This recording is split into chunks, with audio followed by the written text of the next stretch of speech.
Hello, আসসালামু আলাইকুম। কেমন আছেন সবার? আজকের ব্লগটি এসএসসি পরীক্ষার্থীর জন্য। আমার ভাই এসএসসি পরীক্ষা দিচ্ছে, তো তার সাথে গিয়েছিলাম আমি। তো সেদিনকার ভিডিও এটা। এই যে আমরা বের হয়ে পড়লাম টুকটুক করে সিএনজি দিয়ে। যেহেতু আমাদের বাসা থেকে ওর পরীক্ষার কেন্দ্রটা অনেকটা দূরে পড়েছে, যার কারণে আমাদের আর্লি বের হতে হয়। তারপরেও আর্লি বের হওয়ার পরেও যখন এই যে জ্যামের হ্যাসেলটা থাকে তখন আর কি করার বলেন, কিছু করার থাকে না। তারপরেও আর্লি চলে আসি, এসে এই তো চলে আসছি। কি সুন্দর কৃষ্ণচূড়া গাছটা, তাই না? ওয়েদারটা অনেক ভালো ছিল। তারপরে এই তো আমি আবার কৃষ্ণচূড়া গাছের একটু ভিডিও করতেছিলাম।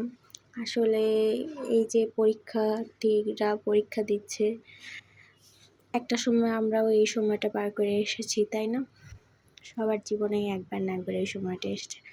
তারপর হলের ভিতরে চলে যাওয়ার পরে আমার হাজব্যান্ড আমাকে একটা ফুল কিনে দিল। তারপর ফুল নিয়ে আমি আবার চলে গেলাম মেট্রো রেলে, কারণ আমার একটা কাজ ছিল। কাজ শেষ করে চলে আসলাম পরীক্ষা শেষ হওয়ার আগেই। এই তো বের হচ্ছে সবাই, ভালোই হাসি মুখ নিয়ে বের হচ্ছে।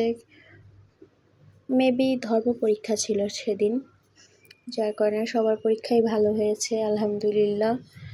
এখন বাসায় চলে যাওয়ার সময় বাসায় চলে যাচ্ছিলাম।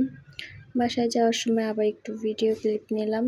রাস্তায় যে এখন কি সুন্দর ফুল ফুটে থাকে, কৃষ্ণচূড়া, একটা হলুদ কালারের ফুল, আর একটা সুন্দর গোলাপি রঙের একটা ফুল ছিল, অনেক ভালো। তো বিকালে একটু ছাদে উঠেছিলাম, বাসার ছাদে। নতুন বাসা আসার পরে এই ছাদে ওঠাই হয়নি, তো আজকে উঠলাম। উঠে দেখলাম চারিপাশে কি সুন্দর লাগছিল, আর এত বাতাস ছিল যা বলার মতো না। খুবই বাতাস ছিল, বাতাসে আমার চোখ বন্ধ হয়ে আসতেছিল। সো থ্যাংক ইউ সবাইকে।